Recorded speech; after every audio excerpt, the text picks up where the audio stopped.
Pas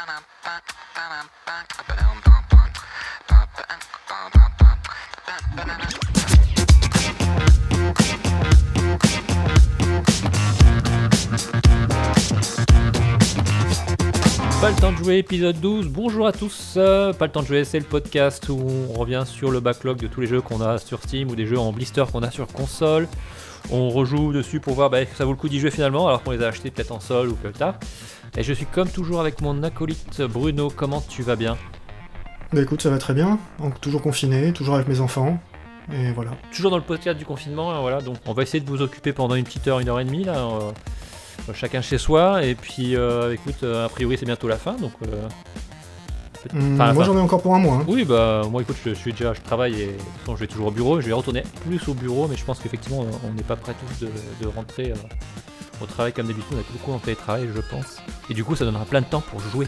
Je sais pas, moi j'ai moins de temps maintenant qu'avant. Ouais, enfin je dis ça pour les autres, pour tous les auditeurs, mais effectivement moi j'ai pas du tout le temps de jouer et encore moins le temps. Du coup on a quand même trop le temps de jouer, on aura 2 titres parler ce mois-ci, je crois que le sujet quand même d'ailleurs... ce mois-ci on a plein de trucs à parler, ça va être un gros épisode. Puisque tu vas nous parler de Okami HD. Oui, un jeu que je pense, qui est culte pour plein de gens, qui a vraiment le label culte, Okami. Et on va voir ce que vaut le remake. Et est-ce que c'est toujours un bon jeu, quoi. Ouais, ok, écoute, on va voir ça. Moi de mon côté, je suis toujours dans le thème virus zombie, donc je vais parler de World War Z.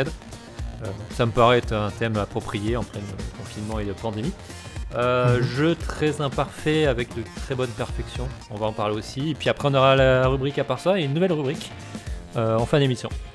Bah écoute, c'est ça. Je te propose, on commence, c'est parti ? On commence. Allez.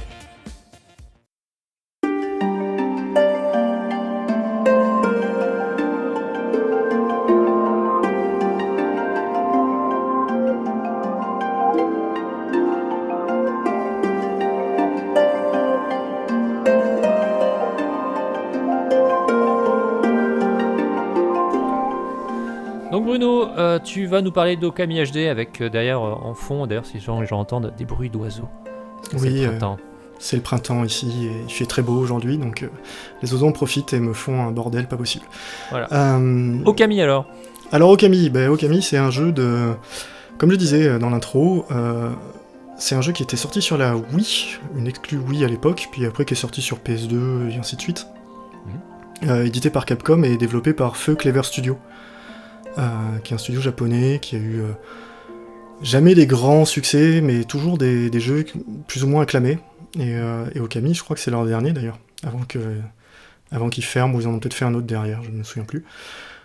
Et c'est vraiment un jeu, quand il est sorti, qui a eu une aura de jeu culte absolu à faire, etc. Alors moi, je l'ai sur Wii, et je n'y avais pas joué à l'époque, c'est typiquement un jeu de backlog que j'avais gardé. Et puis il est sorti en version HD il y a 2 ans, je crois. Oui, quelque chose comme ça. Ouais, et je l'ai... Enfin, ou 1 an et demi, mais bon, quelque chose comme ça. Sur PC, avec donc en Full HD, tout ça, et je l'ai eu en promo ou dans un bundle, je sais même plus comment il a atterri sur mon backlog Steam. Et je me suis dit que c'était l'occasion de voir si c'était toujours valable comme proposition, parce que voilà, c'est un jeu Wii, quoi. Oui. Voilà. Et surtout, c'était un jeu qui avait un parti pris graphique qui était assez nouveau pour l'époque, avec un... Alors, c'était pas du cel shading, mais ils avaient vraiment fait un effet estampe japonaise, avec un mélange 2D, 3D, beaucoup d'effets, etc. Et j'étais curieux de voir comment ils avaient fait ça en version HD, quoi. Bah, c'est moche. Voilà, on va casser le suspense. Non, franchement, enfin, la version HD nous fait perdre des effets de la version de base, parce que, entre autres, comme je disais, il y a un effet d'estampe. Et là, donc ils avaient mis un espèce de grammage de papier en permanence à l'écran qui, moi, en version HD, je l'ai pas vu. Sur mon PC, il y est pas. Et tous les effets sont vraiment... aujourd'hui, n'importe quel jeu indé fait des effets équivalents, tu vois, en termes de maîtrise graphique, quoi. C'est vraiment des shaders de 2007. Et ça pique un peu, quoi. Mais bon, voilà, ça j'y reviendrai après, parce que pour moi c'est même pas forcément le plus gros défaut du jeu, comme toujours, le graphisme tu finis par t'y faire et avancer quand même. Oui, bien sûr. C'est un jeu qui se présentait comme un Zelda-like. Moi je me souviens même des tests de l'époque où on te disait « Ah ça y est, c'est enfin un Zelda, c'est le plus Zelda de tous les Zelda, c'est le renouveau, le truc, machin ». Moi, en 2020, m'a fait chier prodigieusement, quoi. Je suis pas rentré du tout dans l'univers, dans les dialogues, dans les personnages. C'est vraiment des dialogues à rallonge, tu sais que tu peux pas accélérer, ou t'es obligé d'appuyer sur A pour les faire défiler, et ça babille. C'est-à-dire que, typiquement, à la Zelda, y a pas de langue, c'est pas doublé. Oui, les persos font bia bia bia bia bia bia bia bia bia bia bia, et tu es obligé d'appuyer sur A, et passe à la phrase suivante, et bia bia bia bia bia bia, et voilà, le moins de dialogue prend des plombes. La caméra est aux fraises. Mais complètement. Tu passes ton temps à te battre avec. C'est vraiment un truc de fou. Et puis voilà, et à côté de ça, t'es dans des quêtes très très basiques à base de ramener tel truc à telle personne. Enfin voilà. Donc d'ailleurs, t'as raté, comme toujours, à chaque fois, t'as pas décrit à quoi ressemblait le jeu en fait. Bah si, c'est un Zelda-like type estampe japonaise, où tu incarnes la déesse du soleil sous forme de loup. Voilà, j'avais un peu oublié, mais voilà. Parce que quand même, c'était un peu le truc qui faisait le... Ouais, c'est la base. La base du jeu. C'est la base du jeu, oui. Mais bon, en soi, ça change pas grand-chose que tu sois un petit garçon avec une épée ou ce loup-là, à part pour le système de combat. Parce que justement, la force du jeu sur le système de combat, c'est que ils avaient réfléchi ça pour la Wii, donc avec la détection de mouvement, où tu devais tracer des traits d'estampe, de peinture en fait, pour soit couper les ennemis, soit... donc ça servait aussi pour les énigmes dans le jeu, où tu devais dessiner des éléments de décor pour les faire réapparaître, ce genre de choses. Donc par exemple dessiner le soleil, comme ça le soleil va apparaître, et ainsi de suite. Et ça, c'était des trucs qui étaient sympas en motion control. Franchement, au pad à faire avec le stick C, ça a pas d'intérêt. Donc voire même c'est frustrant. Faire le soleil, enfin tu vois, faire un rond parfait avec ton stick C, c'est pas le plus simple du monde. Enfin... Et du coup, vu que c'était quand même la grosse originalité du jeu, là tu l'as plus, et moi j'ai vraiment que les défauts qui m'ont sauté aux yeux, quoi. C'est vraiment, comme je disais, t'as des textures à rallonge, les combats sont pas hyper intéressants, il y en a beaucoup. Il y en a beaucoup, et c'est un mélange entre ce que tu as dans les Zelda, où tu... Comment dire, dans les Zelda, tu te balades un peu dans la carte, tu vois les ennemis, puis tu prends le combat, mais en gros, tu peux sortir du combat, re-rentrer dedans à volonté. Et là, c'est pas le cas. Quand tu rentres dans un combat, ça rentre dans une arène, et tant que t'as pas buté tout le monde, tu sors pas de l'arène, quoi. D'accord. Et voilà, et tout ça mélangé entre, comme je disais, le côté graphique, tout est un peu flou, un peu terne, les effets sont beaucoup moins fins que ce qu'on peut obtenir aujourd'hui.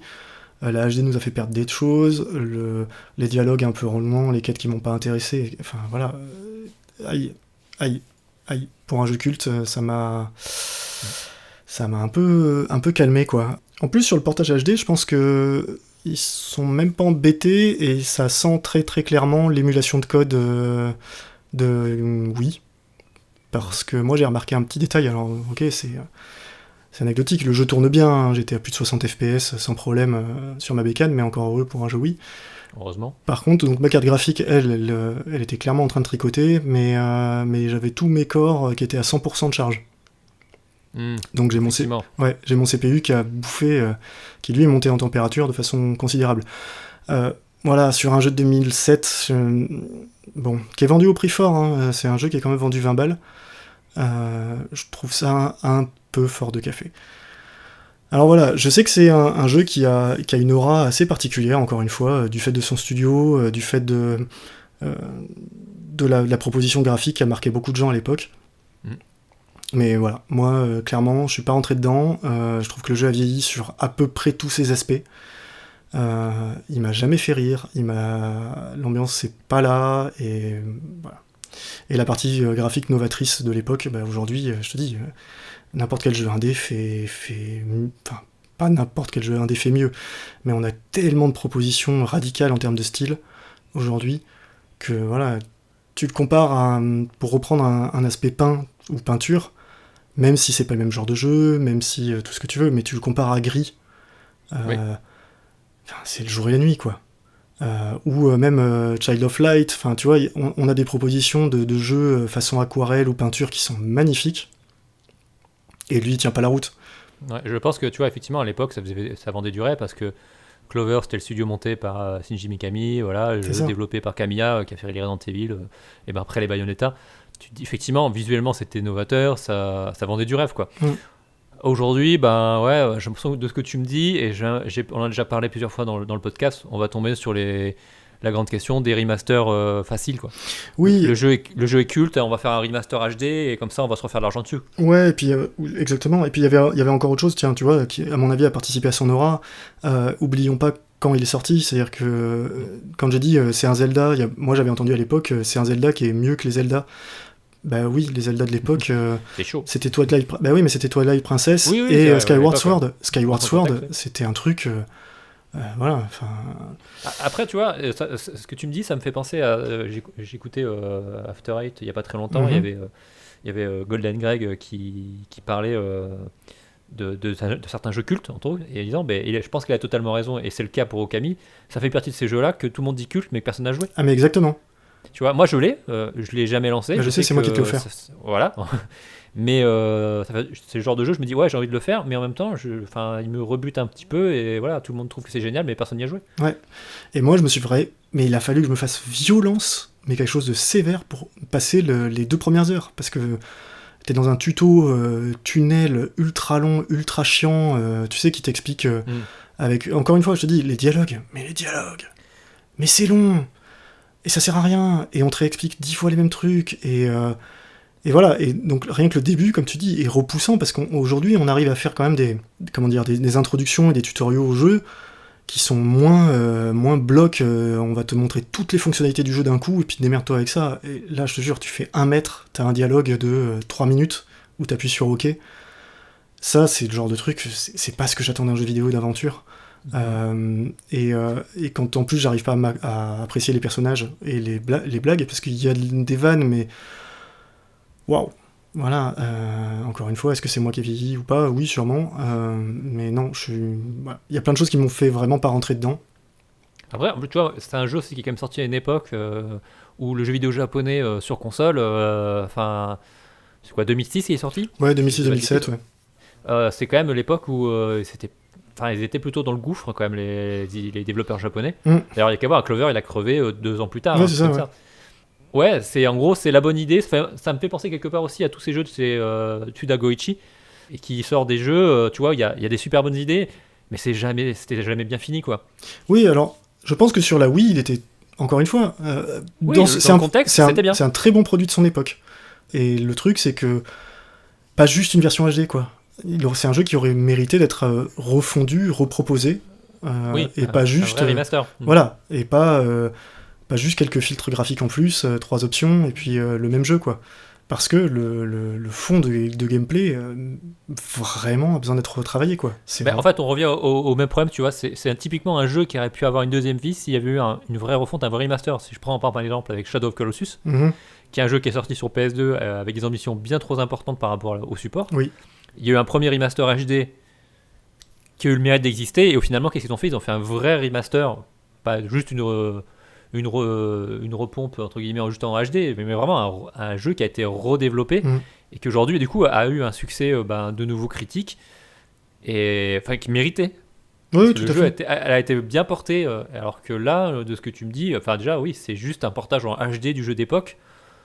La façon dont je le vois, c'est que c'est une facilité d'éditeur qui a dit, tiens, on a un titre qui est culte, on va le ressortir en HD, ça va faire des ventes et ça ne coûte pas cher. Thomas, c'est Capcom. Oui, mais c'est pour ça. Mais Capcom est capable d'ailleurs de te faire par exemple, on a parlé la dernière fois de Resident Evil 2 Remake. Oui, mais parce qu'ils sont arrivés au bout de leur formule, ils ont tellement tout ressorti sur PC, etc. Ils n'avaient plus le choix, il fallait qu'ils la refassent. Oui, non, maintenant ça se voit, quoi. C'est-à-dire que la génération en fait des portages HD, on en a eu plein à l'époque de la PS3, etc. Maintenant, sur la génération PS4 actuelle et la future, tu peux plus trop te permettre de faire ce genre de truc là parce que tu vois les ficelles. Oui, et puis surtout elle sera rétro-compatible, donc ça va poser d'autres problèmes en plus. Oui, et puis surtout la génération précédente, tu peux pas dire la version des jeux PS3 natifs, on va vous faire un remaster 4K, ça n'a pas de sens, tu vois.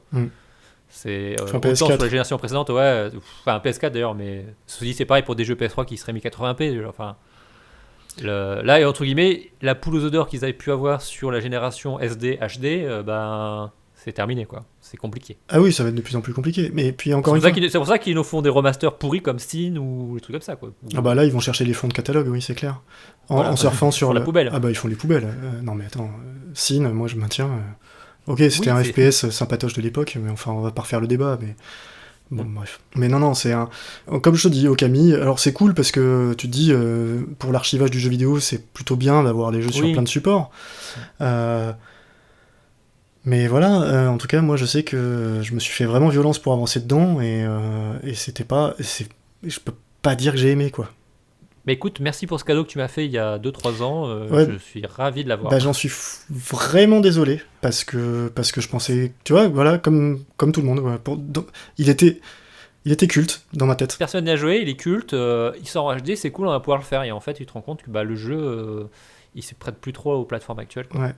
Alors je pense qu'il y a des gens qui vont toujours kiffer, etc., qui sont capables de se remettre dans l'état d'esprit de l'époque, moi je peux pas. Voilà. Moi j'ai joué à trop de bons jeux qui ont justement... su faire des évolutions par rapport au genre et proposer des choses, ou peut-être que voilà, des fois l'univers peut suffire à t'accrocher, moi il m'accroche pas, et comme je te dis, et graphiquement il arrive pas à m'accrocher non plus, donc c'est quand même compliqué. Oui, surtout quand tu peux avoir maintenant effectivement des jeux comme Shadow of Colossus ou Ico qui existent en version remaster quand même qui est de très haute qualité, enfin vaut mieux se rabattre sur ce genre de titre là culte que t'as peut-être pas fait, que sur des remasters HD faciles où finalement le jeu d'époque sorti de son contexte mais tu vois, ça aura. Ça me fait penser à quelque chose, c'est parce que c'est un jeu qui est encore plus vieux que ça, mais le remake de Wind Waker par exemple, qui pourtant a à peu près les mêmes problèmes évoqués qu'Okami, j'ai pas de problème à y jouer. La version HD qui est sortie sur Wii U, c'est un jeu qui a moins vieilli au final, parce qu'il a pas un tutoriel couloir, tu vois, il est juste ce qu'il faut pour que ce soit acceptable. Il y a des moments où tu pestes un peu sur certains trucs, mais non, ça va, quoi. C'est pour ça qu'il y a certains jeux, tu vois, il vaut mieux qu'ils restent dans le passé plutôt que sortir des... Ou alors vraiment, il faut vraiment faire une refonte complète du jeu. C'est ça, on en revient toujours aux mêmes choses. Et voilà, il y a plein de jeux cultes, c'est comme ça, il vaut mieux qu'ils restent dans le passé.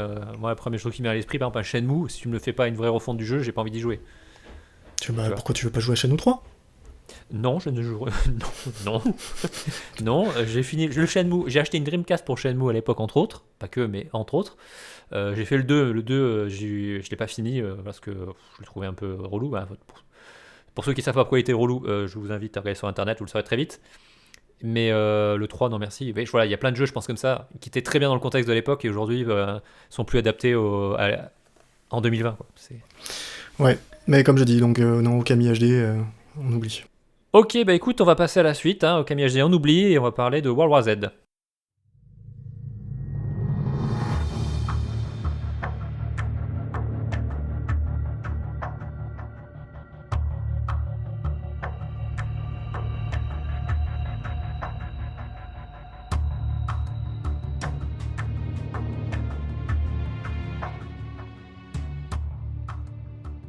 Et donc Thomas, maintenant, on va parler d'un jeu adapté, d'un film adapté d'un bouquin.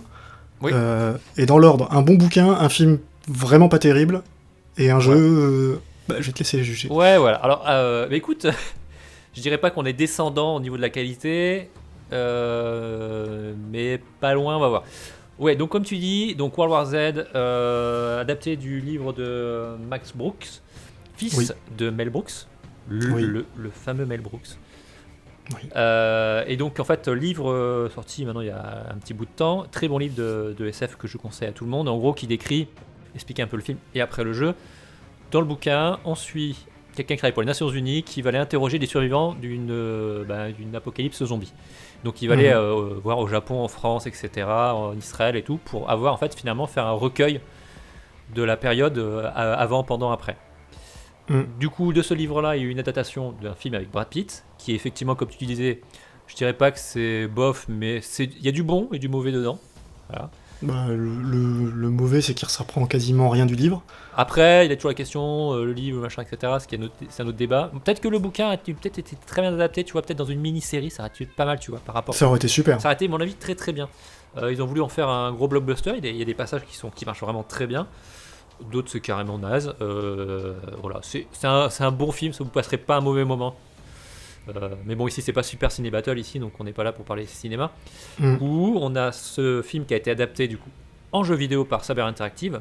Un peu à la surprise d'ailleurs, parce que moi je l'ai pas vu. Oui. Alors après Saber Interactive, c'est un studio de commande globalement qui appartient donc à Embracer, qui est le nouveau nom d'un groupe totalement bordélique qui était THQ Nordic et Nordic Games. Donc c'est bien qu'ils ont changé de nom, parce que c'était incompréhensible.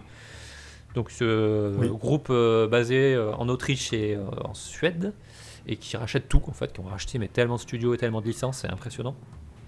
Et du coup, Saber Interactive a lancé ce jeu-là. D'ailleurs, à la base, ça devait pas être un jeu forcément World War Z. Ils s'étaient posé la question de se faire une nouvelle IP. Finalement, coller une IP au World War Z dessus, c'était peut-être la bonne idée. Moi, je pense oui, parce que ça leur a permis de grappiller quelques visuels et ainsi de suite. Pour baser le jeu, c'est un TPS coop A4 où on va affronter des hordes de zombies. Très classique.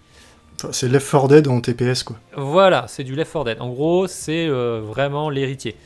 C'est sorti quasiment sur tous les supports. Il va sortir sur Switch bientôt, mais donc c'est sur PS4, Xbox One et PC. C'est un exclu Epic Game Store, donc voilà, cherchez pas sur les autres stores. C'est un jeu qui s'est plutôt bien vendu, un peu plus de 3 millions de ventes a priori. Quand même. Quand même. À mon avis, j'ai quelques explications, parce que vu la qualité du titre, ça fait quand même beaucoup de ventes, je trouve. Mais il y a plein d'explications. Alors, comme on disait, c'est un descendant de Left 4 Dead, et je pense que c'était bienvenu parce que ça fait longtemps qu'on n'a pas eu de jeu comme ça. Donc c'est un jeu, donc, comme je disais, A4. On va remplir des campagnes avec différents chapitres, avec à chaque fois des objectifs à remplir, des hordes de zombies à contenir, ou d'infectés, comme vous voulez. Chacun aura un rôle, peut avoir un rôle différent, donc c'est la grosse différence par rapport à un Left 4 Dead, c'est qu'on va avoir des classes. Et donc là, on a du contenu parce qu'on a 6 classes différentes. Donc, et vous allez voir que l'idée du contenu, c'est à la fois beaucoup et pas beaucoup en même temps. Je m'explique. Tu rigoles déjà, mais oui. Parce que tu sais exactement où je veux en venir au niveau de la problématique de ce jeu-là. Exactement. Donc, là, tu te dis, effectivement, coop A4, c'est plutôt cool, en TPS, vu de 3/4. Tu as 6 classes, donc le fantassin, le soldat de base qui peut utiliser des grenades, ce genre de choses, voilà. L'infirmier, j'ai pas besoin de développer plus que ça. L'artificier qui a des explosifs. Le surineur qui va tout jouer sur le corps à corps. Le soutien qui peut donner des munitions. Et l'exterminateur qui va jouer avec des cocktails molotov, ce genre de choses. Donc tu peux te dire, c'est plutôt cool. Déjà, chacun peut être complémentaire dans l'équipe. Ça, c'est une bonne chose. Après, il y a des campagnes. Donc, il y a 4 campagnes actuellement. Certaines campagnes ont 3 chapitres, d'autres en ont 4. Il y a New York, la Russie, Israël et le Japon. Donc, au total, ça fait à peu près 14 niveaux. Donc, tu penses à dire, ouais, c'est plutôt cool quand même. Il peut y avoir de la variété de jeux, tu peux jouer plusieurs classes, tu as quand même plusieurs campagnes et tout. Il y a 2 autres modes qui est le mode défi horde, j'y reviendrai plus tard. Tu as 5 niveaux de difficulté, donc ça te permet vraiment de graduer comme tu as envie de jouer en fonction de ta capacité et ce genre de choses. Mais après, c'est là que ça se corse. Le truc, c'est que, voilà, il y a beaucoup de contenu, vu ce que j'ai l'air de dire, mais c'est du remplissage. C'est du grind. Oh, bordel, voilà, t'as dit le mot, c'est du grind, mais alors, bordel, qu'est-ce que c'est du remplissage et c'est du grind? Parce que, en fait, on va retrouver, comme on a dans quasiment tous les jeux actuels, de l'expérience. Donc ça veut dire que quand vous jouez, vous allez gagner de l'expérience, en fait, à chaque fois que vous progressez, même si vous perdez, vous gagnez de l'expérience, moins, mais certes. Cette expérience vous permet du coup de gagner des niveaux pour votre classe, sachant qu'il y a, je crois, 30 niveaux par classe. Vous avez un niveau global en plus. Oui, c'est ce que j'allais dire, parce qu'en fait, tu peux rebooter ta classe en niveau avancé ensuite. Enfin bon, bref. Donc, il faut dire qu'il faut jouer chaque classe pour avancer. Chaque classe possède des compétences, un peu moins d'une trentaine de compétences par classe. Donc, on est à plus de 160 compétences. Donc, ça fait beaucoup. Mais là où c'est problématique, c'est qu'il faut falloir les débloquer. Quand je dis vous les débloquer, c'est-à-dire que vous avez la capacité de les acheter. Donc ça veut dire que vous devez jouer en fait et gagner des points, la monnaie du jeu. Il y a 2 types de monnaie, une pour le cosmétique et une pour les compétences et les armes. Et c'est là que ça se corse. Alors là, suivez-moi bien. En gros, si vous faites une campagne en facile, vous gagnez 150 points. Quand vous débloquez les premières compétences, parce qu'en gros il y a 3 tiers, c'est 150 points par compétence, sachant qu'il y a 9 compétences. Donc déjà, vous voyez un peu le truc. Le deuxième tiers, ça va être des compétences à, je crois, 250, comme ça. Et après, le dernier tiers, c'est 500, si je dis pas de bêtises. Donc vous vous rendez bien compte que si vous avez à peu près une trentaine de compétences par classe, et qu'à chaque fois que vous jouez par exemple en facile, vous gagnez 150, et que sachant qu'un chapitre, ça va durer 20 minutes, quelque chose comme ça. Ouais, entre 15 et 20 minutes, ouais. Donc si vous perdez pas et vous faites donc une campagne complète, on va dire à peu près 1 heure, potentiellement vous pouvez peut-être gagner dans les 500-600 points. 600 points pour 1 heure de jeu, sachant que vous avez 27 compétences par classe, et qu'en plus elles sont pas toutes à 150, vous comprenez bien que là, tu te rends compte que ça commence à venir chaud en termes de grind. Mais non, mais après, moi, comme je dis, ce jeu, on l'a pas vu venir, et moi, plus j'y ai joué, à chaque fois que j'y ai joué, je me suis dit, en fait, c'est un free-to-play qui est passé payant au dernier moment. Peut-être. Je suis persuadé qu'il voulait le lancer en free-to-play à la base. Après, je sais pas si ça aurait pu sortir un free-to-play, mais effectivement, moi, j'ai plus l'impression qu'ils n'avaient pas forcément de quoi faire beaucoup de contenu, et ils se sont dit, on va mettre des compétences, on va faire un système de grind où les joueurs seront incités à jouer. Alors après, il n'y a pas que ça, il n'y a pas que les compétences. Attends, t'as un système de double monnaie quand même. Enfin, t'as vraiment tous les trucs classiques des free-to-play où on va te faire raquer la carte bleue. Alors, ils font pas, il n'y a pas de notion de microtransactions. Tout à fait, ouais. Mais, t'as des DLC cosmétiques quand même, attention. Oui, mais ça me pose pas de problème. Mais ça, à l'arrière, c'est autre chose. Mais il n'y a pas de microtransactions. Mais par contre, vraiment, la structure même de progression, c'est vraiment de ce que tu retrouves dans tous ces jeux à grind où tu dois refaire 500 fois les mêmes niveaux pour espérer gagner. Il n'y a pas que ça, parce que là je parlais des compétences, effectivement. Donc, juste pour situer, par exemple, si vous prenez le fantassin, il y a des compétences qui vont permettre de porter plus de grenades ou de faire plus de dégâts avec telle arme, etc. Ou par exemple, quand on joue infirmier, le fait que quand tu soignes un de tes coéquipiers, tu es soigné en retour. Il y a plein de trucs très intéressants dans les compétences, c'est plutôt bien fait. Mais aussi toutes les armes. Et les armes, il y en a plus d'une vingtaine. Et chaque arme a des upgrades aussi. Mm-hmm. Il y a environ 9 upgrades par arme. Donc là, ça se rajoute en plus. Avec pareil, il faut les acheter. Avec des compétences avec 3 tiers, 150, 500, 750 je crois et 1000. Et bah ça, putain. Ouais, non mais, encore une fois, je suis complètement d'accord, ça c'est le côté qui moi me rend fou dans ce jeu-là, c'est que t'es à la fois, t'as envie de débloquer parce que tu vois, les nouveautés sur les armes ça t'intéresse. Bon après, il y a aussi que, en théorie, plus t'es balèze, plus tu montes la difficulté, plus tu gagnes 2 points, mais c'est pas très bien équilibré ce côté-là. Alors, je vais en parler après. Je vais plutôt attaquer d'abord les positifs, et après je parlerai des points négatifs, parce qu'il y a quand même pas mal de trucs à dire. Et je pense qu'on pourra même débattre après d'ailleurs sur le fait que ce jeu-là est arrivé, que c'était une surprise. Alors, sur les plus, parce que quand même, là, je parlais effectivement de la problématique de la structure du gameplay du jeu. Sur les plus, quand même, le jeu, là, je comprends pourquoi il a marché, c'est que on n'a pas eu de jeu de zombies un peu à la Left 4 Dead depuis longtemps. Il y en a eu, mais des mauvais. Mais des mauvais. Et là, on a un jeu, en fait, qui a une grosse force, et d'ailleurs, visuellement, ça pétait, hein, parce que quand tu voyais les trailers, etc., ça faisait envie. Le jeu qui est basé sur un film et d'un bouquin, dans les deux cas où en gros les hordes de zombies sont massives, c'est des milliers, etc. Ceux qui ont vu le film ou qui ont lu le bouquin, on parle d'un virus qui contamine les gens en quelques secondes ou quelques minutes, et automatiquement il y a un effet boule de neige qui fait que très vite il y a des hordes de zombies monstrueuses. Et dans le jeu, ils ont aussi à rendre ça où ils sont capables d'animer des hordes de plusieurs centaines de zombies qui vous arrivent dessus.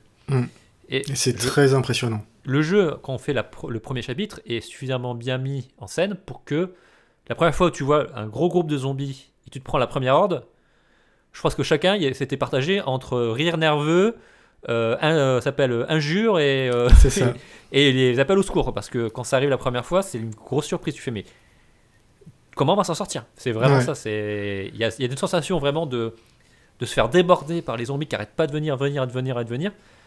Et puis tu les vois de loin en plus, tu les vois, tu entends le bruit, etc. La mise en scène est vraiment réussie de ce côté-là.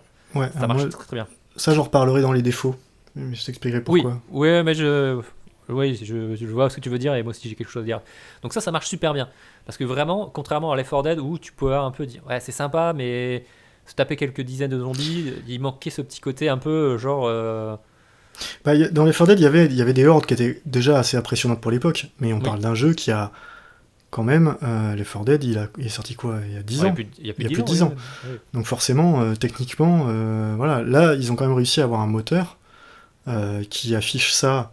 Alors, ok, tu vois un peu les ficelles par moment, mais ça marche bien. Mais c'est un peu comme les rats dans Plague Tale. C'est que l'illusion, l'illusion tient vachement bien, quoi. Et franchement, non, ça marche bien. Ça marche bien. En fait, ça rend un peu, tu vois, ce fantasme que tu peux avoir, cette frustration qu'il y avait un peu dans les fans en disant, ça serait encore mieux s'il y en avait plus, tu vois. Ouais. Que tu avais vraiment cette sensation et d'essayer de contenir une horde qui t'arrive dessus et que tu vas peut-être pas y arriver. C'était bien décrit d'ailleurs dans le livre. Tout à fait. Le passage de la bataille de New York qui est raconté, c'est bien raconté, où tu sens vraiment que c'était pas possible de contenir des milliers et des milliers parce que ils s'entassaient. Et ça marche bien. D'ailleurs, tu vois dans les hordes quand elles attaquent, elles ont tendance à essayer de grimper par-dessus les passerelles, de te contenir, et ils font des pyramides de zombies, justement. C'est assez impressionnant la première fois que tu vois ça. Donc ça marche super bien. Et ça, c'est rendu possible grâce au moteur maison qu'ils ont développé. Donc déjà, c'est plutôt courageux de leur part parce que Saber, c'est pas non plus un gros studio, donc se lancer dans le développement de leur propre moteur. Alors certes, ils ont peut-être repris des assets à droite à gauche, je ne sais pas. J'essaie de chercher un peu des infos sur le sujet, j'ai eu du mal à trouver. Mais ils ont sorti un moteur qui s'appelle le Swarm Engine, donc il porte bien son nom, parce que Swarm, pour les anglophobes, ça veut dire essaim, donc ça veut bien dire ce que ça veut dire. Et c'est un moteur qui marche plutôt bien, je trouve. Je trouve qu'il est pas très gourmand. Alors écoute, moi pour arriver à faire tourner le jeu systématiquement au-dessus de 30 fps sur ma bécane, en Full HD avec les options quasiment au maximum, voilà. Enfin, comme j'en ai parlé la dernière fois, j'ai une bécane dont la carte graphique est clairement dépassée, vraiment, et non, le jeu tourne bien, quoi. Oui, c'est ça. C'est fluide. C'est fluide, c'est mignon. Oui, c'est plutôt. Moi, je le trouve plutôt beau. C'est pas incroyable. Mais en fait, il a ce défaut-là, comme beaucoup de jeux. C'est quand tu fais un arrêt sur image, c'est très beau. C'est-à-dire que les effets de lumière sont maîtrisés, les textures sont très propres. Honnêtement, c'est la première chose qui te marque. Enfin, moi qui m'a marqué, c'est que vraiment les textures sont belles. Il y a un relief qui est vraiment, vraiment sympa à l'œil. Après, la géométrie est un peu simple, mais c'est pas trop grave. Ça, c'est encore une fois, moi je suis prêt à faire des concessions pour afficher des centaines de gars à l'écran. Il peut pas tout faire, tu peux pas avoir une qualité genre d'un Battlefield 5 Après, avec un rendu avec des milliers de zombies, quoi. Quand ça bouge, l'effet AA arrive sur les animations, en fait. Oui. Mais même de ton personnage. Il y a plein de petits retards dans les animations, ou de petites choses qui sont un peu rigides. C'est pas du tout dérangeant quand tu joues. Moi, il y a plein de trucs que j'oublie complètement. Mais quand même. Tu sais, c'est un truc tout bête, c'est quand tu sautes, par exemple, d'une certaine hauteur, le personnage fait une roulade. Oui. Et moi, c'est un truc. La transition, tu la vois qu'elle est. Mais clairement, c'est systématique. T'as une demi-seconde avant que ton personnage passe en roulade. Et à chaque fois, ça me fait rire, quoi. Parce que c'est typiquement ce genre de micro-petits détails qui font. Qui donnent une impression globale sur le jeu. Mais voilà. On est dans AA, de toute façon. Clairement, tu vois bien qu'effectivement, il y a plein de ces petits détails qui font que le jeu, c'est pas parfait. Il y a plein d'imperfections partout, en fait. Tu te rends compte que les animations, c'est pas terrible. Et bon, bref, on va parler après, mais si, les doublages sur les plus, les doublages aussi, je vais en parler après. Après, effectivement, le cœur quand même du jeu, c'est quand même se battre contre des zombies. Et ça marche bien, parce que le rendu des armes, je trouve qu'il est vraiment réussi. Oui. Que les upgrades des armes te donnent envie de le faire, et donc la course au loot marche. Moi, ça marche bien. Mais c'est ça le truc. C'est ça qui m'énerve le plus, c'est que en fait, j'ai vachement envie de débloquer les armes parce que oui, elles ont de l'impact, elles ont de la gueule et ça fonctionne. Et t'as envie d'avoir le petit truc en plus là qui t'as l'air vachement mieux la petite upgrade à débloquer. Mais t'as ce côté un peu de jalousie quand tu joues avec d'autres qui fait mais il est bien ton française, etc. Je voudrais bien avoir le même que toi, etc. Toi aussi t'as le silencieux. Il va falloir il faut que je fasse 10 campagnes pour le débloquer. Voilà, ça marche bien, ça marche dans plein de jeux, etc. Et les armes, comme il y en a plus une vingtaine, tu peux vraiment choisir un peu ce que tu veux. Pour chaque arme, il y a quand même 2 arbres d'upgrade, donc tu peux quand même choisir. Et les impacts, moi je trouve que l'impact des armes, quand tu ouvres le feu sur une horde qui fonce vers toi, ça marche bien. Oui, et c'est encore plus renforcé par les armes spéciales, je trouve. Du fait qu'il y a énormément de zombies, quand tu balances un tir de mortier, une grenade ou que tu as une mitrailleuse lourde, la vache! Parce que là, t'es dans un festival de morceaux qui volent et de sang qui gicle. Alors c'est dégueulasse, mais tu ressens vraiment le truc, quoi. Oui, il y a un côté très viscéral dans le combat, parce que effectivement, les armes ont un rendu, un impact. Tu sens quand tu tires sur les zombies. En plus, comme il y a même une physique qui est bien faite. En plus, tu peux, ça va être très gore, mais arracher 2 bras et il peut continuer à courir vers toi. Ouais.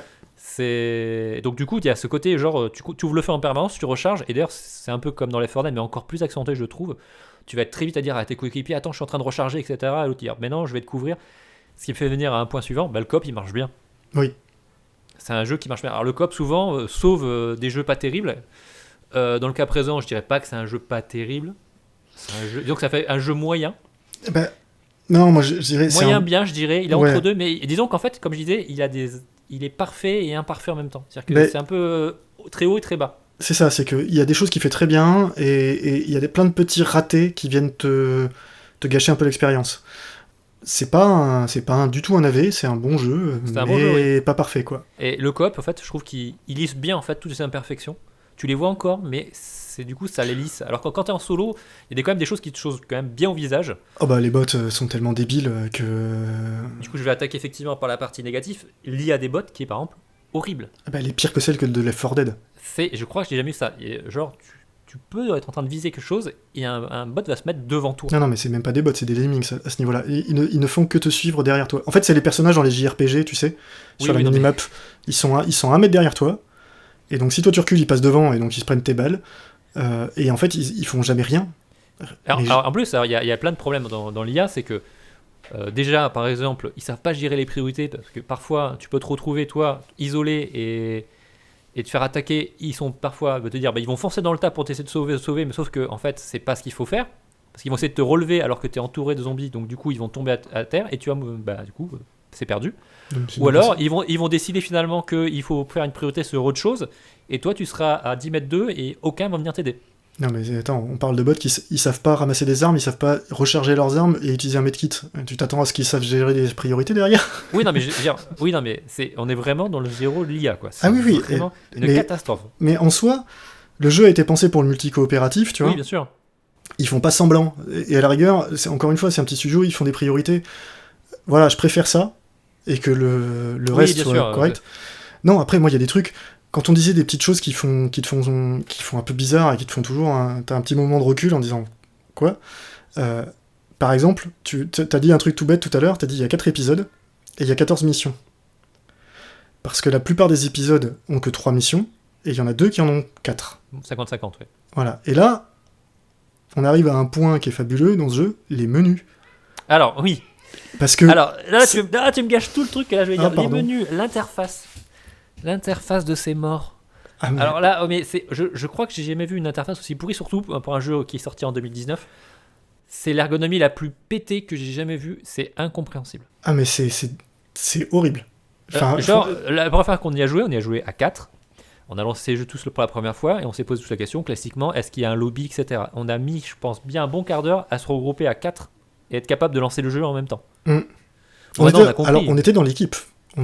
Ça a été rapide. On s'était construit une belle équipe. Mais savoir comment lancer une partie depuis là, bah... En fait, il y a un menu en haut qui permet en fait de rajouter ses amis dans l'équipe. Ça, c'est très simple, c'est bien fait, parfait.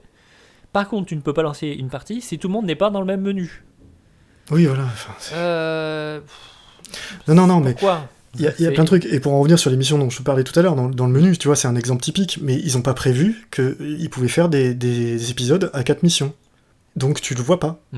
T'es obligé d'aller sur une liste déroulante sur le côté. Oui, tout à fait. Enfin, il y a plein d'allers-retours. Il y a plein de clics en trop, etc. Tu t'y arrives, mais il n'y a pas que ça. Il y avait, donc, on a joué avec mon frère qui a fait une remarque très judicieuse et que moi aussi qui me choque un peu, c'est la barre de vie. Enfin, toute l'interface est grise partout. C'est gris clair, enfin c'est un blanc cassé gris. C'est bien, mais par contre la barre de vie en bas, elle est grise. Il y a d'autres choses, informations dessous, l'arme, les munitions, tout est gris en fait. En fait, la réflexion qu'il a fait, et je la trouve très judicieuse, c'est de dire en gros tu la vois pas visuellement, ça te saute pas aux yeux en fait que c'est ta barre de vie. Ah non mais attends, là-dessus, l'interface, on a tous mis au moins 20 minutes à savoir, ne serait-ce que l'indication de ton chargeur, à quoi correspond le trait blanc là. Alors une fois que tu t'y es fait, ok, là, elle a l'avantage d'être minimaliste, et de pas venir t'entraver ton expérience, plutôt pas mal, parce que quand tu... Mon avis, c'est l'idée qu'ils ont pris, c'est ça. Je comprends. Mais par contre, effectivement, il y a un temps d'adaptation qui est un peu violent, et qu'on a perdu, c'est-à-dire que c'est clairement une des moins lisibles que j'ai vues au départ. Et moi, il y a un truc qui me choque, tu vois, par exemple, sur la barre de vie, pour revenir sur ça, ça leur a coûté rien de le mettre, par exemple... dans un vert très pâle, tu vois, genre ils veulent rester genre minimaliste, etc. Mettre vert pâle et mettre la dernière en rouge pâle et le reste en vert ou en bleu, peu importe. On revient au système de base du game design, quoi. Et ça, c'est pas le cas, c'est même pas respecté. La barre, par exemple, de stamina quand tu es au corps à corps, elle est au milieu en fait de l'écran. Oui. Et du coup, tu la vois pas en fait. Parce qu'il y a tellement d'actions. En général, quand tu es au corps à corps, c'est que c'est dernière défense. Ça se voit pas. Alors moi, ce qui m'a gêné d'ailleurs, j'en parle de la stamina, tu vois, dans les petits défauts, tu peux courir dans ce jeu-là, et ton personnage arrête de courir, mais t'as pas de barre d'endurance. Alors, ils arrêtent pas de te mettre des petites barres pour tout et n'importe quoi, mais ça, qu'on n'a pas. Et c'est toutes ces petites incohérences que tu as, qui font, comme je disais, quoi, que c'est un bon jeu, mais tu passes ton temps à dire « Ah merde, ça, ils auraient dû y penser, ou ils auraient dû le faire comme ça, ou... » Voilà. Et quand tu cours en plus, t'as zéro distance, quoi. Tu vas faire 20 mètres et t'as ralenti. Après, je comprends la logique qu'il peut y avoir, c'est parce qu'ils veulent te mettre dans la pression, parce que tu l'as préparé. Pour expliquer un petit peu dans le gameplay, c'est comme dans les 4 Dead, il y a en gros des étapes dans les chapitres où il va falloir mettre des défenses, etc. Et ça, c'est un point d'ailleurs que j'ai pas abordé avant dans les plus. Le côté stratégie un peu, où on va mettre des tourelles automatiques, des mitrailleuses, des barbelés, etc. Des grillages électriques pour protéger et ralentir la horde. Ça, moi, je trouve ça plutôt sympa. Mais... Alors, c'est sympa. Moi, le seul reproche que j'ai à faire là-dessus, c'est que c'est d'un point de vue rejouabilité, quoi. Le truc, c'est que à force, je trouve que les niveaux sont moins intéressants que dans les 4 Dead, avec moins de possibilités d'un coup d'avoir des débordements non prévus. Justement, on va parler de ce que tu disais, et un des points qui me pose problème, c'est que le contenu, en fait, il est très inégal et assez pauvre. Tu te rends compte assez vite. Au début, tu te dis, c'est cool, j'ai une 14 missions à faire.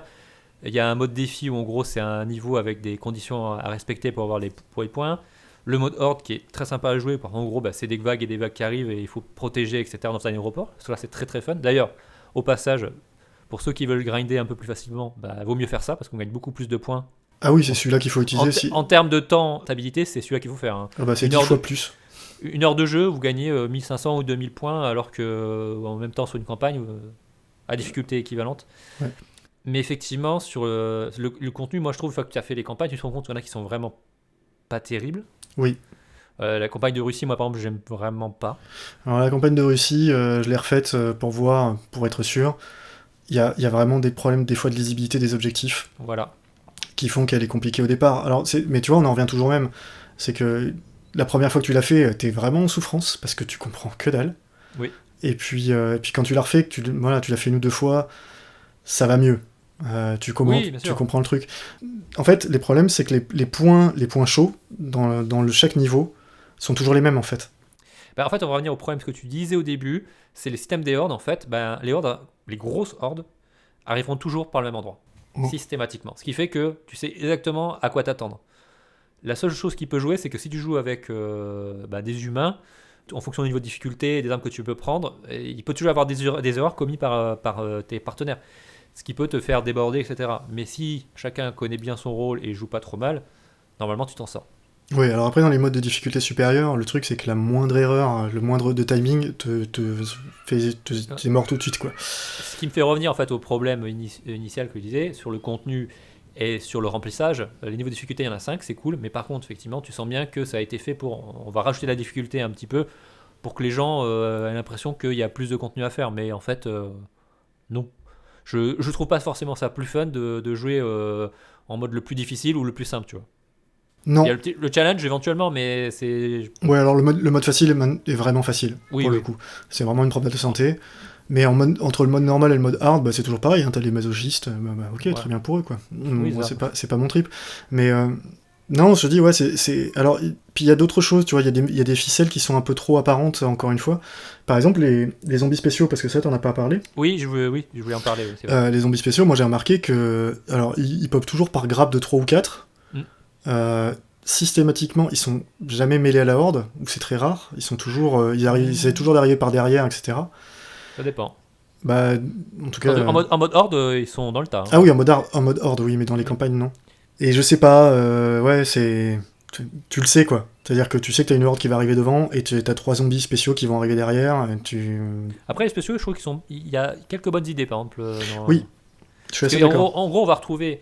Si je les compare à Left 4 Dead, on va voir le chargeur qui est le bull, en fait, qui est juste un gros mec en tenue de CRS, on va dire. C'est ça. Il va y avoir une sorte de spitter aussi. Voilà. Sauf que là, il fait pas une flaque d'acide. En gros, il te contamine, il faut te nettoyer, donc ça, c'est désinfecter.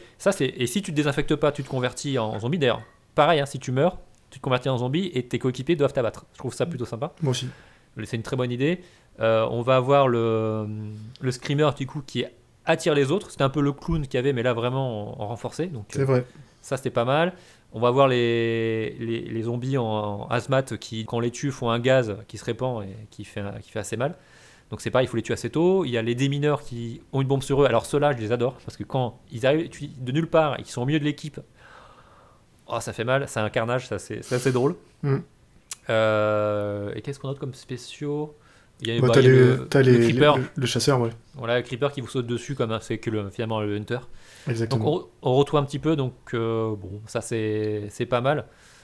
Ça marche bien. Non, mais c'est un jeu qui, comme tu disais, marche bien, tout simplement. Il faut pas lui en demander beaucoup. Pour le coup, en free-to-play, j'aurais compris, vu leur système de grind, etc. En payant, j'aurais compris aussi, mais je trouve un peu cher.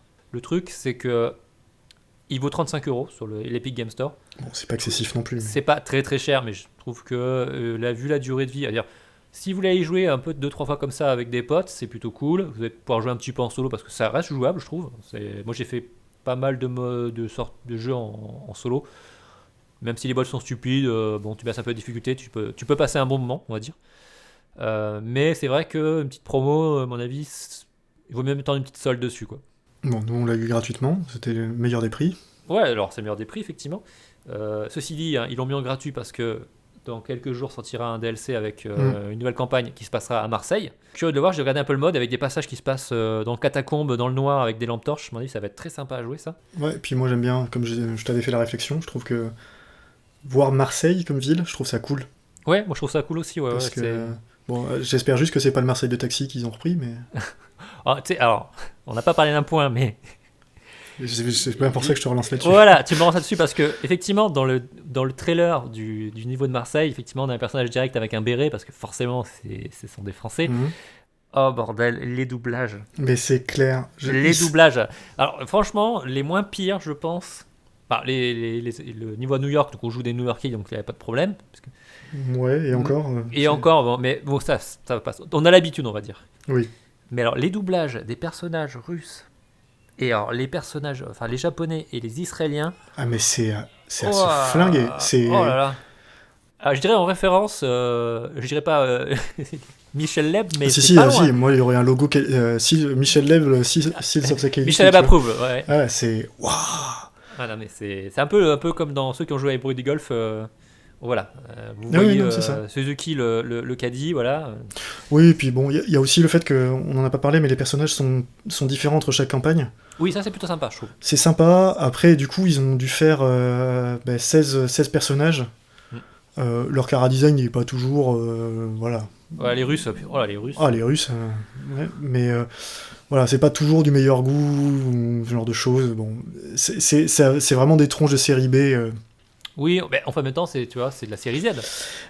Oui, très drôle. Mais oui et non, c'est-à-dire qu'il a pas ce côté humour qu'a Left 4 Dead. Ça reste un jeu. Le bouquin est sérieux et le film est sérieux, donc c'était compliqué de rajouter beaucoup d'humour. Il y a un peu d'humour des fois des personnages, mais c'est vraiment très léger. C'est pas le but du jeu, quoi. D'ailleurs, en passant, les punchlines qui sont répétées un peu trop souvent, et c'est voilà, il y a pas assez de variété. On revient à la problématique du jeu, c'était un double A et ils n'ont pas pu faire tout à 100%. Ils pouvaient pas se permettre d'avoir des super doubleurs, d'avoir beaucoup de textes, etc. Le doublage, ça coûte de la thune. Ouais, écoute, ils en ont vendu 3,5 millions, maintenant ils ont l'argent et j'espère que si.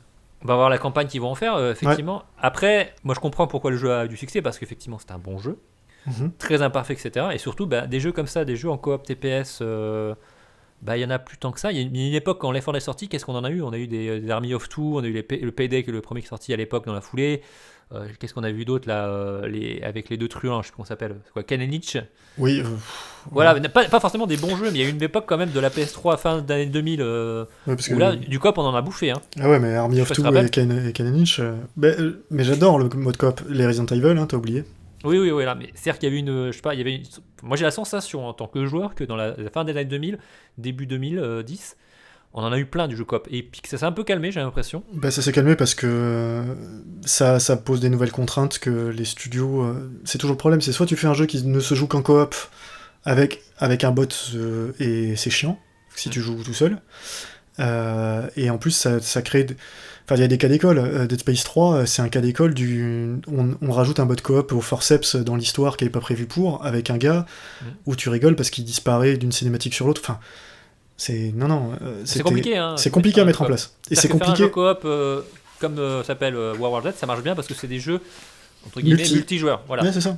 Les jeux solo avec des coops qui sont rajoutés, du coup, ça peut être compliqué. Alors en plus, si c'est le jeu qui est prévu comme ça à la base, effectivement, si t'as pas un pote pour jouer, ou une amie ou un ami, Et ben, le jeu, il a aucun intérêt. D'ailleurs, ça se vend pas. Ouais, je me posais la question parce que j'ai vu qu'il y avait un mode de jeu, mais je l'ai pas essayé. Le mode player versus horde, tu l'as essayé toi? Ah non, j'ai pas vu ça, tiens. Alors je sais même pas s'il est pas sorti ou s'il est dans le prochain DLC du coup. Je pense que c'est pas sorti, ça. Enfin, ça me dit rien du tout en tout cas. Parce que je trouvais ça vachement. Pas mal joué. Je trouvais ça intéressant. En gros, apparemment tu fais la campagne mais avec plusieurs équipes de personnages et qui sont en compétition en fait. Ça me dit rien du tout, tu vois. Et ça, pour le coup, je trouve que c'est un super ajout qui pourrait rendre super bien. Bah écoute, comme tu disais, ils en ont vendu 3 millions. Ils ont les moyens de. A priori, ils vont faire du contenu. Là, il y a la version GOTY qui va sortir début mai avec le nouveau DLC. Donc, en tout cas, le jeu vit à peu près. Ouais, bah, s'il a vendu 3,5 millions, ouais.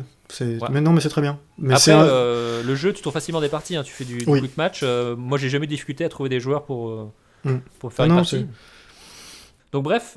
Pour résumer, je dirais que c'est un bon petit jeu. Si vous le trouvez pas cher, allez-y. Vous êtes en manque de coop et en manque de tuage de zombies, allez-y, c'est assez fun. Oui. En plus, des fois, il y a des effets un peu marrants avec la physique. Oui. Les ragdolls, des fois, sont un peu pétés. Ouais, c'est un peu pété. C'est marrant en solo, c'est vraiment très très fun en multi. C'est là qu'on trouve tout le plaisir qu'on pourrait avoir dans un Left 4 Dead. Et si vous arrivez à le choper avec un ou plusieurs potes, c'est encore mieux. Chacun fait un groupe de 1, c'est 4 groupes de 1, c'est parfait. Notre spécialité. Une grande spécialité à notre équipe. Bah écoute, voilà, j'ai rien d'autre à dire de plus sur World War Z. On va passer à la rubrique à part ça. Ouais, c'est pas mal, je pense. Fight, humiliation, excellent, holy shit. Et maintenant, c'est la rubrique à part ça. On débat de plusieurs sujets, de petits jeux qu'on a joués, etc. Donc Bruno, qu'est-ce que tu as à nous parler ce mois-ci? Alors, j'ai pas de petits jeux. Moi, j'ai plusieurs petits sujets. Parce qu'on avait parlé une fois de GeForce Now et du fait qu'on se demandait quel était l'avenir du service. Ça commence à sentir un peu le roussi quand tu vois le nombre de studios et d'éditeurs qui retirent leur jeu du truc. Là, cette semaine, il y a quasiment plus personne, quoi. Il n'y a plus qu'Ubisoft. Parce que même Clé a retiré ses jeux. Bon, ok, soit. Voilà, donc... du coup, il devient de moins en moins intéressant le service. Alors l'avantage c'est qu'il est toujours gratuit, donc on peut toujours le tester et voir les jeux, c'est l'avantage. On peut toujours... Donc à voir sur la durée, je sais pas ce qui se passe avec. Le cloud gaming, de toute façon, je pense que tout le monde dit le cloud gaming, mais j'ai l'impression que ça marche, ça décollera jamais ce truc-là. On en a déjà parlé, on va pas refaire le débat, mais c'est un serpent de mer. Voilà, les gens se battent pour un marché qui est de niche.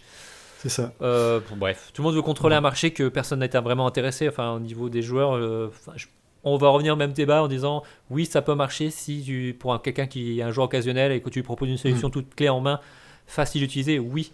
Sauf que les contraintes sont tellement ce qu'elles sont. Ouais, en tout cas, ce qui est sûr, c'est que les batailles, justement, pour essayer de capturer le peu d'audience qu'il y a là-dessus, risquent de flinguer, effectivement, tous les services qui essayent d'être un peu bien. Bon, on verra.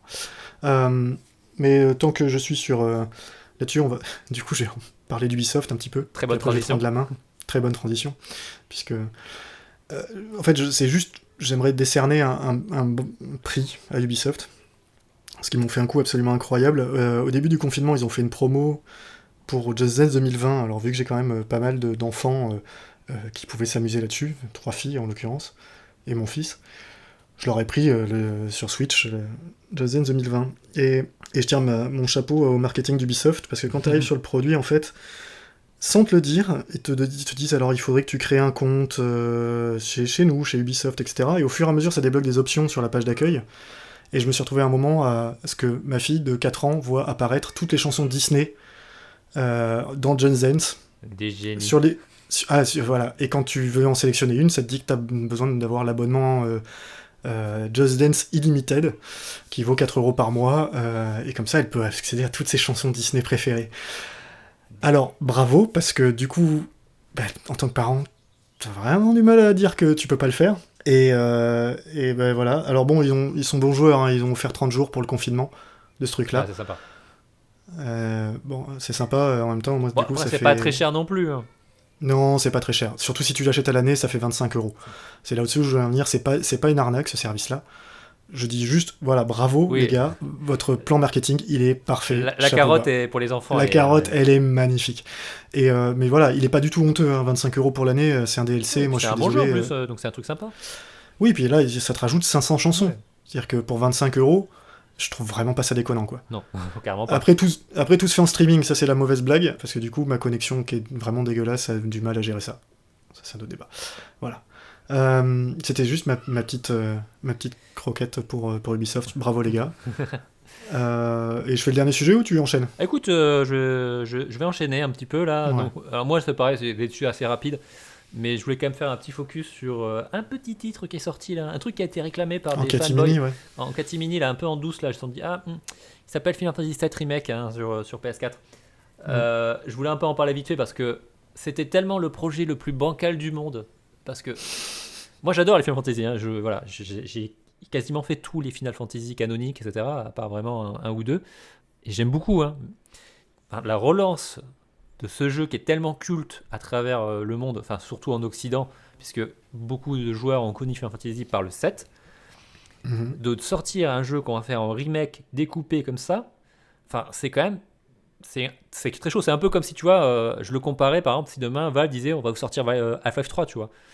C'est des projets tellement bancals, tellement attendus potentiellement par les fans que t'as pas le droit à l'erreur. Tu peux pas te permettre de sortir un truc pas terrible, tu vois. Ouais. Ah ouais, je suis d'accord. Et au final, ils te sortent un titre effectivement qui est acclamé par la critique, avec un super système de jeu, système de combat. D'ailleurs, ce qui me fait beaucoup rire, je vais en parler vite fait parce que c'est quand même très très inspiré de Final Fantasy XIII qui a été extrêmement décrié à l'époque et qui est pourtant moi un de mes FF préférés, entre autres à cause du système de combat qui est vraiment très très bon. Bah, le système de combat on a toujours dit que c'était la force de ce que j'avais lu de FF13. Ah oui, c'est très bien qu'il l'ait repris pour ça. Moi je trouve ça vraiment bien. En plus ils l'ont amélioré puisqu'il est plus dynamique. Donc moi je voulais juste un peu tirer mon chapeau à Square Enix pour le coup là, parce que c'était vraiment un projet bancal qui a été annoncé, très attendu. Il y a eu du gros silence parce qu'on ne savait pas trop ce que ça allait donner, est-ce que le jeu était toujours en développement, et au final il nous le sort quand même assez rapidement, je trouve. Même si il va être découpé en plusieurs chapitres, qu'on ne sait pas quand c'est qu'on le jouera à la fin, et surtout autant l'épisode qui se situe sur Midgar, je comprends comment ils peuvent le développer, mais la map monde complète, ça va être tendu. Donc je pense que les challenges dans ce projet vont être multiples jusqu'à la fin. Ça va être très compliqué. En plus, ils en ont pour 5 ans encore. Oh oui, non, mais c'est sûr et certain. Et puis, contenter les fanboys, parce qu'il n'y a rien de pire que les fanboys hardcore de certains titres. Pas de certains titres. Il n'y a rien de pire que les fanboys. Tout court. Tu arrêtes ta phrase là, elle est bien. Voilà. Non, mais voilà, fan, ça vient de fanatique, il n'y a pas pour rien. Et au final, arriver à faire un titre que tout le monde trouve très bon, etc. Et j'ai pas vu, d'à part des gens vraiment stupides à cracher dessus, tout le monde est très content du titre, quoi. Donc ça, moi je trouve que c'est plutôt une bonne nouvelle. Je l'ai pas encore acheté, je suis bien hypé quand même pour y jouer, mais là j'ai vraiment pas le temps. Je peux pas me permettre avec le boulot, etc. d'y jouer, mais je le ferai plus tard. J'en reparlerai, je pense. Je ferai une rubrique dessus. Enfin bref, voilà, c'est une bonne surprise, quoi. Oui, c'est un jeu auquel je jouerai pas, mais oui, c'est une bonne surprise. Voilà. Et t'as encore une... j'ai une petite chose, une toute petite, on va en parler rapidement. Si vous avez un compte Nintendo, c'est encore le moment de mettre à jour votre mot de passe et activer une option de sécurité à double authentification. Parce qu'en gros, il y a eu une fuite majeure de Nintendo. Alors ils annoncent 170 000 comptes touchés, à mon avis c'est beaucoup plus. Alors, je me méfie de l'effet de prisme de loupe des réseaux sociaux, mais voilà, en gros, ils avaient l'ancien système pour se loguer sur les comptes Nintendo, donc les vieux comptes Nintendo qui s'appelaient Nintendo Network ID ou quelque chose comme ça, qui date des 3DS et de ce genre d'horreur là. Il marchait encore sur Switch, on pouvait encore lier son compte avec le nouveau compte de l'eShop. Et en fait, ils ont eu une faille de sécurité là-dessus, ce qui fait qu'il y a plein de gens qui se sont retrouvés avec pas mal de dépenses sur l'eShop, et entre autres sur des trucs intraçables, comme les fameux V-Bucks de Fortnite. Et Nintendo a mis 15 jours à réagir, quoi, en gros, depuis les premières alertes. Alors c'est un peu ça qui est fou, quoi. C'est non seulement ils savaient probablement qu'ils avaient une techno complètement obsolète et pas du tout sécurisée qui traînait dans un coin, ils l'ont laissé pendant longtemps, et ils ont mis hyper longtemps à réagir aux annonces, quoi. Mais c'est le problème de Nintendo. Nintendo, ils sont très mauvais pour tout ce qui est communication dès qu'il y a un problème, en fait. Soit ils communiquent pas du tout, ou alors vraiment ils le font quand ils sont vraiment acculés. Donc là, dans le cas présent, c'était quand même parti sacrément en sucette sur la réseau social. Ah mais c'est parti complètement en sucette, et on peut comparer ça à Sony. Alors Sony, le problème était beaucoup plus grave, entre guillemets, mais Sony, ils avaient coupé. Oui, direct. Voilà, Alors ok, eux, ils avaient carrément perdu la base de données avec le numéro de carte bleue, etc. Hein. Oui, c'est beau. Ce qui n'est pas le cas de Nintendo en passant. Oui, mais tu vois, Sony, ils ont reconnu qu'il y avait eu un gros problème, ils l'ont dit tout de suite et ils n'ont pas traîné. C'était pourri. La communication dans l'urgence, moi qui suis dans l'informatique, enfin, le système réseau, etc., et que quand il y a un gros crash, la communication d'urgence, c'est toujours très compliqué, il faut bien la cadrer. Toujours, oui. Il faut bien cadrer, il faut bien communiquer, et il faut surtout rassurer l'utilisateur en disant qu'on est sur le coup, on est au courant. Mais le fait que Nintendo ne dise rien... Ouais, c'est ça, ils ont été... Ils ont laissé le support client gérer le truc. Donc en gros, en plus, ils n'ont pas fait d'alerte. Ça leur coûtait rien de coller un message alerte sur l'écran de login de la Switch. Aujourd'hui, on en est là, quoi. C'est qu'il fallait prévenir tout le monde. Quand tu as une suspicion de piratage massif, de failles de données, et qu'en plus, on avait une solution dès les premiers jours. C'est-à-dire que tous les utilisateurs ont vu que l'authentification double niveau corrigeait le problème. Ça a empêché les gens de hacker le compte. Putain, faire une communication, la rendre obligatoire, envoyer un mail, j'en sais rien. Enfin, il y avait... Oui, il y a plein de choses que tu peux faire dessus. Mais plein de choses. Et non, ils ont mis 15 jours, et surtout, même comme ça, il n'y a toujours pas eu de communiqué officiel. Ils ont juste prévenu qu'ils envoyaient un mail aux gens concernés. Ouais, super. Mais j'ai l'impression que Nintendo, en fait, dès qu'il y a un problème, ne communique pas sur le problème. C'est un peu vraiment... j'ai l'impression que leur logique, c'est de dire, si je ne parle pas du problème, il n'existe pas, en fait. Mais non, mais c'est ça, c'est qu'on ne veut pas ternir notre image, on ne va pas affoler les gens qui n'ont pas été touchés, sauf que non, on est en 2020, les problèmes de piratage de données, c'est tout le monde en a, et tout le monde en aura. Tu peux avoir la meilleure sécurité du monde. C'est pas moi qui viens de parler ça. Voilà, si... donc non, aujourd'hui il faut être transparent sur ce genre de truc, et si tes données ont fuité, il faut le dire. Et en Europe, la RGPD, je comprends pas d'ailleurs que... Puisqu'ils ont eu une fuite de données avec les données personnelles... attention, ça peut leur coûter très très très cher. Là. C'est ça, c'est que pour moi, ils devraient informer tous les gens, et pas juste ceux concernés. La question là maintenant, c'est est-ce qu'il y a une fuite de données, ou juste que c'est un hack en fait du compte? C'est un hack du compte, mais à partir du moment où tu hackes le compte et tu es capable de te loguer, tu as la fuite de données, puisque tu as toutes les coordonnées personnelles, etc. dessus. Voilà. Oui, bien sûr, mais... Donc c'est une fuite de données. Donc là, ils sont dans... Si quelqu'un, en fait, s'il y a un procès où une des CNIL européennes attaque Nintendo, sachant que c'est une multinationale avec un chiffre d'affaires très très gros, ça va leur coûter très très cher. C'est ça. Donc, ils l'auront pas volé, ceci dit. Non, là en l'occurrence, moi je trouve c'est inacceptable. Oui, la façon dont ils ont géré le problème est inacceptable. Encore une fois, il fallait même couper les services temporairement, tant que voilà, et puis ou au moins faire un mail en disant, on avait merde, sur Twitter on avait la solution. Moi je l'ai eu le lendemain. Oui, quasiment le jour même, c'était dit.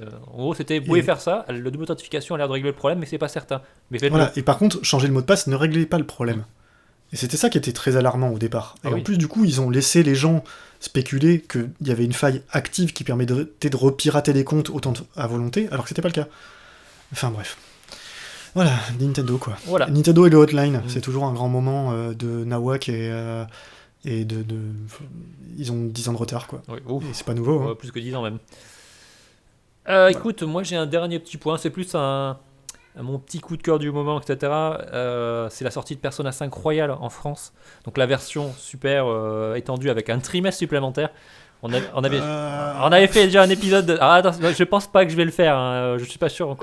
J'ai pas encore passé le cap psychologique de me dire que j'allais le recommencer. Mais il est sorti sur Switch ? Alors, il est pas sorti sur Switch, je crois. Donc c'est bon, je suis pas concerné. T'es pas concerné, mais s'il sortait sur Switch, tu pourrais le faire tranquille. Mais ce qui est intéressant, je trouve, et là ce qui est très bien, c'est que le jeu est sorti en français. Donc tous les gens qui avaient pas pu y jouer en fait, parce que là il était qu'en anglais et qui demandaient quand même un certain niveau d'anglais, j'en avais parlé dans l'épisode qu'on a fait il y a quelques mois de ça. Oui. Là il est entièrement français et en plus c'est la version avec toutes les options, avec les capacités d'aller plus vite dans le jeu, etc. Un nouveau personnage. Donc, d'accord, j'avais raté ça. C'est tout en français, avec le choix c'est pas du doublage, vous pouvez toujours le faire en japonais, etc. Par exemple, mon frère qui ne parle pas du tout anglais, je lui ai dit tu l'achètes, etc. parce qu'il avait l'air de dire ça a l'air sympa, etc.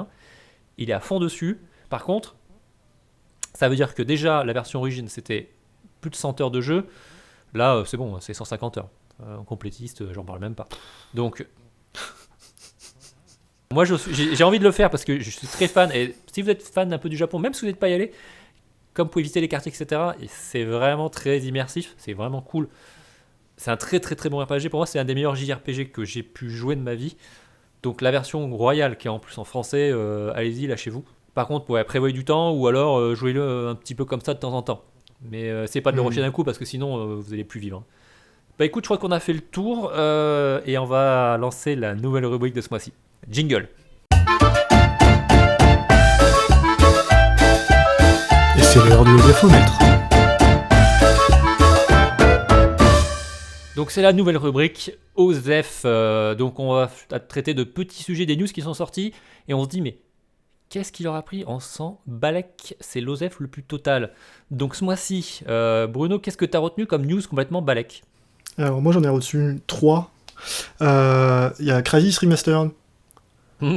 Voilà. Voilà, des FPS en monde pseudo-ouvert, etc. Bon, aucun intérêt. C'était surtout qu'en plus c'est un jeu qui est encore beau aujourd'hui. Je vois pas, enfin, je sais pas ce qu'ils vont faire. Ce que je veux dire, quel intérêt de remasteriser un jeu qui est encore beau? Ouais, si, le seul truc c'est qu'il peut-être il pourrait mieux gérer les CPU modernes et donc tourner sur un peu plus qu'un cœur. Oui. Et donc être fluide, enfin, 10 ans après sa sortie. Mais voilà, c'est tout. Donc pour moi, c'est vraiment du footage, enfin de la news qui a aucun intérêt. Voilà. La deuxième, c'est Fallout 76 sur Steam. Voilà. Qui sort un an après Fallout 76 sur le client Bethesda. C'est toujours de la merde, c'est toujours la même merde. Il n'y a rien qu'à changer, les bugs sont toujours là. On oublie, on passe à autre chose. Et enfin, Mountain Blade 2, qui sort en version bêta à 50€. Oui, donc ça, voilà. Alors moi perso, c'est le genre de jeu qui m'intéresse absolument pas. Donc pour la niche de joueurs que ça intéresse, ils sont peut-être prêts à payer 50€ pour une bêta, m'en fous, mais c'est pas mon problème. Ouais. Je sais pas pour toi, mais... Je sais pas OZEF, mais pas loin. Mais bon, après, il y a des gens que ça va intéresser parce que c'est quand même plutôt un bon jeu, mais... Ouais, voilà. Écoute, moi, j'ai deux news bien OZEF. Alors une, celle-là, pour moi, elle est gratinée. C'est la sortie de Phantasy Star Online 2 qui sort en version anglaise en Occident. Je savais même pas que ça existait encore. Le jeu est sorti il y a 8 ans au Japon. Il avait été annoncé par Sega comme quoi il sortirait en Amérique du Nord genre très rapidement. Il avait fait un site, etc. Le site a été fermé, je crois, en 2017. Ils n'ont jamais parlé.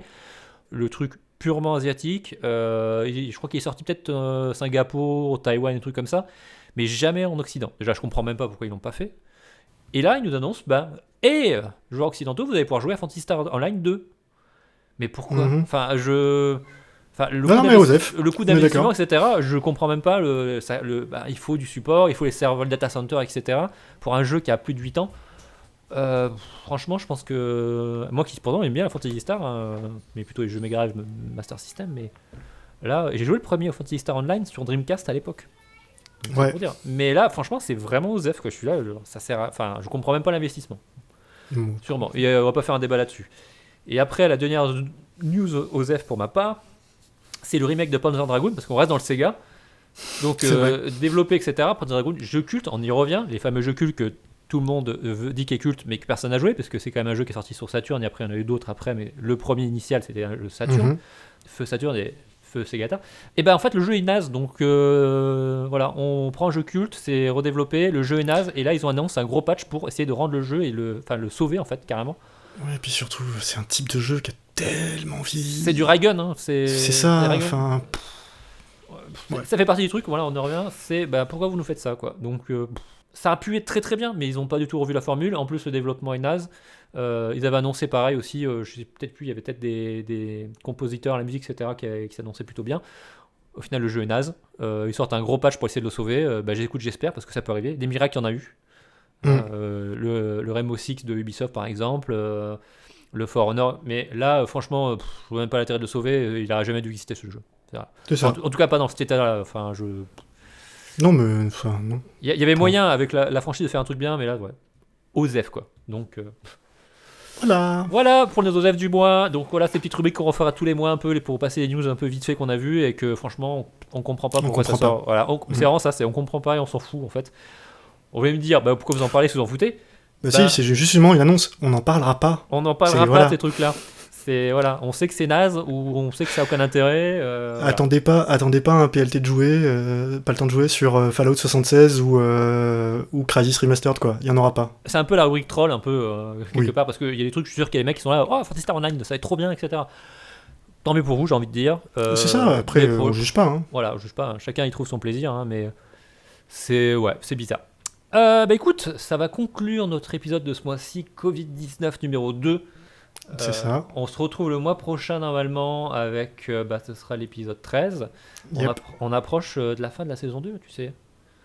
Ah ouais, c'est vrai. Et ouais, mine de rien, parce que là, il y a l'épisode de mois de mai, mois de juin, et après on arrive à l'été. Est-ce qu'on aura un épisode estival? On ne sait pas, c'est comme toujours, ou ce sera la pause pour la reprise à la rentrée, pour la saison 3, donc il nous reste plus que 2 épisodes. Ça file. Hein. Ça file, hein, mine de rien, on dirait pas comme ça, mais...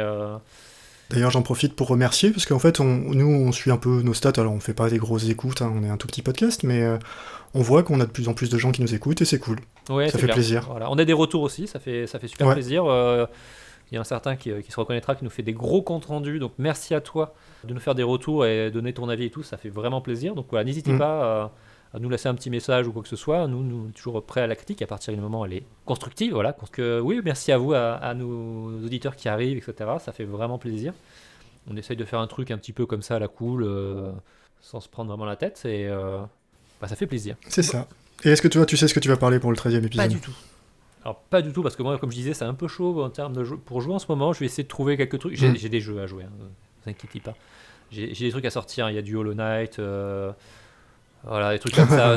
Il y a des trucs que je sais que j'ai envie d'y jouer, et j'ai envie d'en parler. Ça, un jour, il faut que j'en parle, mais il faut que je trouve le courage de les lancer, parce qu'il y en a ça va être compliqué un petit peu. Par exemple, j'ai Resident Evil 7, que j'aimerais bien pouvoir parler, même si j'en ai déjà parlé, donc peut-être qu'on va se réserver un épisode spécial Resident Evil. Ouais, ça serait marrant de se partager un peu tous les Resident Evil et de faire un balayage complet de la franchise. Je pense que ça pourrait être vraiment sympa, et de dire un peu, celui-là, jouez-y, celui-là, oubliez-le. Tu as là ton thème d'épisode spécialiste. Voilà, on peut faire ça pour cet été, tiens, voilà. Bon, il faut... Ça nous laisse le temps. Ça nous laisse le temps d'avancer dessus, donc pour le mois prochain, on verra. Et toi, tu as déjà une idée ou pas?